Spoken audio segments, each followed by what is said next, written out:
Hello everyone and welcome back to my channel. I am Alice and in today's video I am going to share with you all the pros and cons of an extreme capsule wardrobe. Now just to give you a little bit of context before starting with the pros and cons, if you want to skip it, just follow the timelines below. But if you know me, you probably know that I've been capsuling for the past 4 to 5 years. So capsule wardrobe is not a strange concept to me, but I've also always been very honest with the fact that my capsule wardrobe has never been overly minimal. It has always been between 30 and 40 items of clothing without considering feng shoes and accessories. Well, this year, because I knew that I was going to live in Switzerland only for 1 year, so I wanted to make it easier for myself to move in and out. Also, I was moving back and forth between Switzerland and Brussels, so I needed clothes in Brussels as well if I didn't want to always go with a massive luggage. So I decided to go for 20 items of clothing, actually 20 items including shoes, bags, like literally everything this time. So really, at least for me, extreme capsule wardrobe. And honestly, I think for the majority of people, at least in the rich part of the world. So I thought it was interesting to kind of do a rundown of what are for me the pros and the cons, just for fun and in case you are considering an extreme capsule wardrobe. I am putting everything in no particular order, but as always, I will leave my worst at the very end. So you have to stick with me until the end if you want to know what it is. It's true what everyone says, it does make your life easier. First of all, in terms of storage, this is pretty obvious. You have less items to store, so it is easier to store them. And the fun thing is that I had the biggest wardrobe I ever had, just because I was a wardrobe that was in the house and it was almost entirely empty. But at least in this way, I was able to display everything nicely, everything had a place, and I had a complete overview of everything I had, because not everything is cramped in a tiny wardrobe like it is now. So that was a massive pro. It also made things easier to put like outfit together in the morning, because yes, you're working with less items, so you had a lot less decision fatigue, if that makes sense.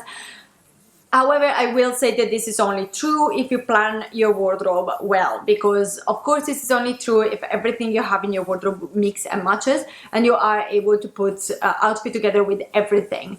Because if you didn't plan it well and you have like patterns and colors and cuts that you don't like wearing together, then it actually makes your life more complicated. But I am going to assume that you are all smart people. You are going to plan well and to choose only color that you like going together. And please know that here I'm focusing on colors and cuts that you like wearing together. Don't get stuck in this idea that you only need a neutral wardrobe or that you need to follow all of these elegant color combos junk videos. Just choose a color that you like wearing together. It's really depending on your own taste. Another product for me was completely unexpected, to be honest, is the fact that it made my decluttering life so much easier. Now, I'd say that this is unexpected because one, not a lot of people, I've never seen anyone talking about this, to be honest, and two, because I'm a very good declutterer, so I never thought I needed help in that department, but I had a cute idea of bringing with me some maybe items that are stuff that have always been like on the fence of decluttering for the past few years, but somehow they always survived. And I thought, well, this is a kind of sink or swim situation, because if you have such a small wardrobe, you are obliged to wear them at some point. And this really worked, because in some cases I really realized that either I just needed a break from that items and I fell in love again, or I just needed to find a different way to pair it with other stuff or like wear it in a different way, and it was fantastic. But with a couple of items I really realized, no, it is time to go, because if you, even with such a small wardrobe, you only wear something, if you literally have nothing else to wear and everything else is in the laundry, then that means that that item is not meant to be, because otherwise you would wear it, right? And my last pro is that I do agree with people saying that having a smaller wardrobe will increase your creativity, because of what we were saying before. You are obliged to use less clothes, so unless you always want to wear the exact same outfit on repeat, at some point you will find different ways to use your wardrobe. It might be you pair the items that you never paired together before, you start to wearing something in a different way. Let's say a cardigan, instead of wearing it with the buttons on the front, you wear it with the bottom on the back. Like these kind of things, it is absolutely true, it does push your imagination to an extent. And here we'll start slowly getting into the negative part. I say to an extent because it's still a small wardrobe, so there is only that many outfits you can create with a small wardrobe. And in all honesty, I've never been as bored with my wardrobe as quickly this year. I never wanted to buy clothes as much as I did this year. And I think one of the reasons is that I was never taking a break from my clothes. I'm sorry for the sirens. I was always working with exactly the same items. And I have to say a big component of that was the fact that we had an extremely long winter. Normally in March I already start with my spring wardrobe. This year in May I was still wearing my wool items. So that meant that my small wardrobe was stretched for a lot longer than I was expecting. Which basically means that if it would have been just only 4 months, it would have probably been fine. But that also means that if you are maybe in a country in which you only have 1 or 2 seasons, it could be a good idea to have maybe a little bit more items because you're going to use them a lot longer and just not to get bored with them super quickly. And just for reference, I am not someone that gets bored with my items very quickly. I've had stuff that I wore for like 10, 15 years and I still absolutely love them. So yeah, that's not a normal thing for me. The other thing I noticed is that although it does make your life easier in certain ways, it can also make it more complicated in others. And in particular, it was definitely more complex to kind of be confronted with the unexpected. So to make an example, when I arrived in Zurich, I planned all my wardrobe. It was supposed to be basically autumn, winter already. I looked at the forecast, but because, you know, climate change, we had a full-on month of summer unexpectedly. And it was like more than 30 degrees and I was absolutely not prepared. And in the end, I had to cave in and go to the thrift shop and buy a couple of shorts and t-shirts because I was literally melting. So that taught me that it is a smart idea, especially if you have such a small wardrobe, to have a couple of extra emergency items for the opposite season just in case. The other situation that was a little bit more complicated was traveling, because you need to be sure that you have enough clothes for traveling, but of course you need clothes also before traveling. And when you're working with a smaller wardrobe, that means that you need to be able to do your wash close enough to the travel so that you have clean clothes, but early enough so that you're sure that you have the time to let those clothes dry if you don't have a dryer. And all of that is not unsurmountable. It is feasible, but definitely requires some planning, a lot more than what I normally do. That is basically do my luggage at the very last moment, chunking stuff in it and then just going off the door.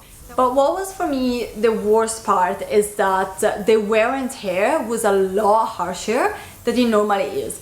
And this makes perfect sense because you have to consider that if you say that you have 20 items, including everything, your daily clothes are actually a lot less than that, because from your 20 items, you need to exclude things like shoes, jackets, bags, maybe that occasional fancy dress that you keep just in case, stuff like this. So in reality, you end up with like 10 to 13 items of clothing, which basically means that you will have to do laundry every single week. You're wearing those clothes every week, you need to wash them every week, and this is already quite harsh on them.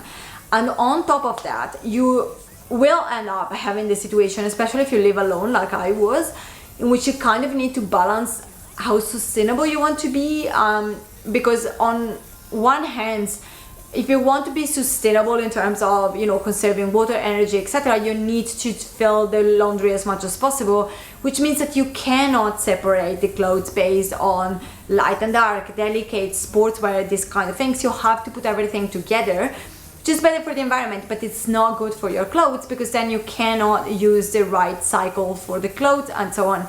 So again, that was a bigger toll on wear and tear than it would normally is. And I was not happy about it, I will be honest. So to conclude, what were the lessons learned? Well, first of all, it was a very fun experiment and it was very satisfying to see that I was actually able to do it. And it really taught me that if it will ever happen that I have to, let's say, go away for a month, which is in my line of work is not impossible, then I know that I can actually tear it down to the absolute minimum and still live very well for a month and have a very fun wardrobe anyway. It also taught me that yes, you have some negatives, but as you saw, most of them they're not really negatives. Like, it's the classic things that if you're aware of, you can work around it. It just requires more planning. So if you know it and you take that into account and you plan your wardrobe knowing of these difficulties, then you can live very well, and it's not that challenging either. So yeah, I think that my wardrobe experiment was a lot more difficult at the beginning, when I didn't really enter in the hang of it, than it was at the end. The wash example, the traveling example shows it. At the end though, this is not really for me. Like, I'm still happy with having a smaller wardrobe, but having such a small wardrobe is not for me. First of all, as I said, I do need that extra variety, because yeah, I was not happy about how obsessed with buying I was, and I would rather have a little bit more variety and feeling less the need to buy than what I did before. Also, wear and tear for me was a massive factor. I do rather have more clothes and make them last longer than having very little clothes and then having to change them every year. But this is just for me personally. So there's nothing wrong with an extreme wardrobe, I maintain that. It just depends on whether it is for you or not, and I would say it is not for me. That was the end of this video. Please let me know in the comments below if you are working with an extreme small wardrobe. What do you think about it? How is it going? Did you find different challenges? How are you solving them? Let's try to learn from each other. And thank you so much for watching. Until next time, bye!